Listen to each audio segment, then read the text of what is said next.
Hello Pisces, Sun, Moon, Rising, and Venus signs. Kamusta kayo? Sana po'y nasa mabuti kayong kalagayan. Welcome back po sa Star Tarot. At kung bago kayo rito, welcome din po kayo. Please subscribe, like, share my videos, and leave me a comment kung nakaresonate po kayo. So, first card ninyo ay angel number 0909, New Beginnings. So, this signifies no, na meron kayong sisimulang bagong ganap sa buhay. Ibig sabihin nito na there is an opportunity, diba, na dadating.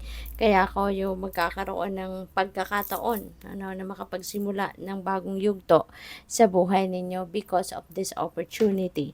So, this is like a great chance para sa inyo, diba, na umasenso, mas lalong umasenso, umalagwa sa buhay, makamit ninyo kung ano man yung goal ninyo or siguro pangarap ninyo, yung ganun ba, no?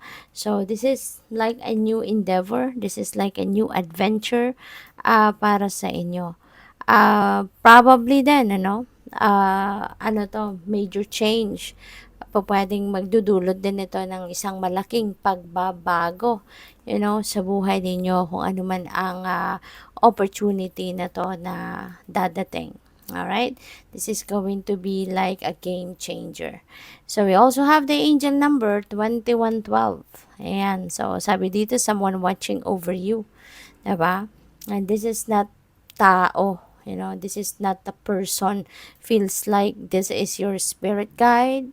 This is God. This is your angels. Diba? Yung mga guardian angels ninyo, maaring sila'y laging nakabantay sa'yo. Lalo-lalo na, diba? Yung mga guardian angel ninyo na meron naka-assign sa bawat isa sa atin, diba? Na guardian angel na siyang laging nandiyan dyan. 'Di ba? Yung parang anino natin siya na laging nakabuntot sa atin, laging nakatingin sa atin, laging nagbabantay, nagpoprotekta sa atin. So this is also a time na mababalot ka din ng swerte. Good fortune is on your side.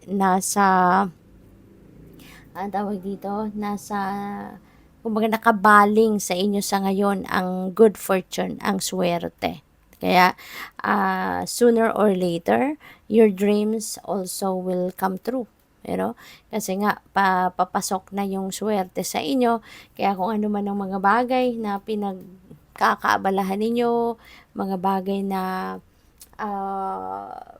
pinagsisikapan ninyo, mga goals ninyo, dreams ninyo that you've been working on, that is coming true soon. Next number ninyo is angel number 999. Meron din ditong magandang pagbabago sa inyong kaperahang aspeto.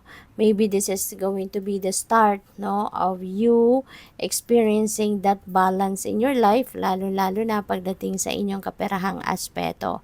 Maaring meron ditong success, financially and materially. Magkakaroon dito ng financial blessings na dadating, financial opportunities na siyang babago ng course of your life, lalo-lalo na pagdating sa inyong kaperahang aspeto. So, pwedeng magbabago sa ngayon ang inyong financial landscape dahil sa mga blessings na ito. So, maraming salamat, Pisces, for subscribing. And if you haven't subscribed yet, subscribe na po kayo. At saka maraming salamat din for not skipping the ads. Kasi malaking bagay po yan sa akin. And also, kung gusto po ninyo mag-join sa membership, just click the join button po sa baba ng video. Salamat! So, we have a time for healing. Alright? Panahon na ito para sa inyong pag-heal.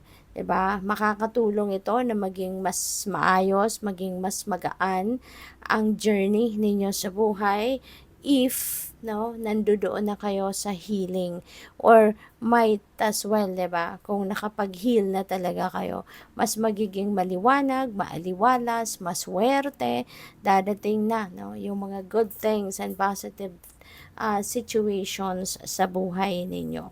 Okay? So also, your next card is believe in the impossible. Alright? Kasi wala naman talagang imposible kapag inalay ninyong lahat, no, sa universe. When you surrender everything to God, lalong-lalo na yung mga bagay na sa akala ninyo or sa isip ninyo, sobrang hirap nito, sobrang imposible, diba? This is so impossible na mangyari or so impossible na makamit ninyo. Diba? Whatever that is, no, try to surrender it to the divine. Try to lift all things up to the divine. And tignan ninyo, diba? You will be amazed. Kasi yung mga akala ninyong sobrang imposible, sobrang mahirap, the divine will make it possible for you. 'Di ba? Gagawin niyang posible ang imposible and ipapakita niya 'yan right before your eyes.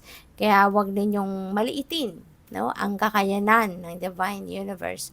Kasi kahit anumang hirap, kahit anumang mahirap na sitwasyon or anumang napaka-imposible na sitwasyon na sa akala ninyo kapag nandiyan ang divine, walang imposible para dyan. Alright? Everything, will be possible kapag inalay mo yan sa divine. So, we have a win-win outcome. Ayan. So, magiging maswerte talaga kayo. Magiging maganda ang takbo ng mga bagay-bagay, there are going to be lessons that you will learn, doon sa mga winnings ninyo, doon sa mga successes ninyo na makakamit not only from failures that we learn, not only sa mga challenging situations, ang nagkakaroon tayo ng mga bagong natututunan, but even in our wins. Okay? So, good luck. Thank you for watching. Love and light. Namaste.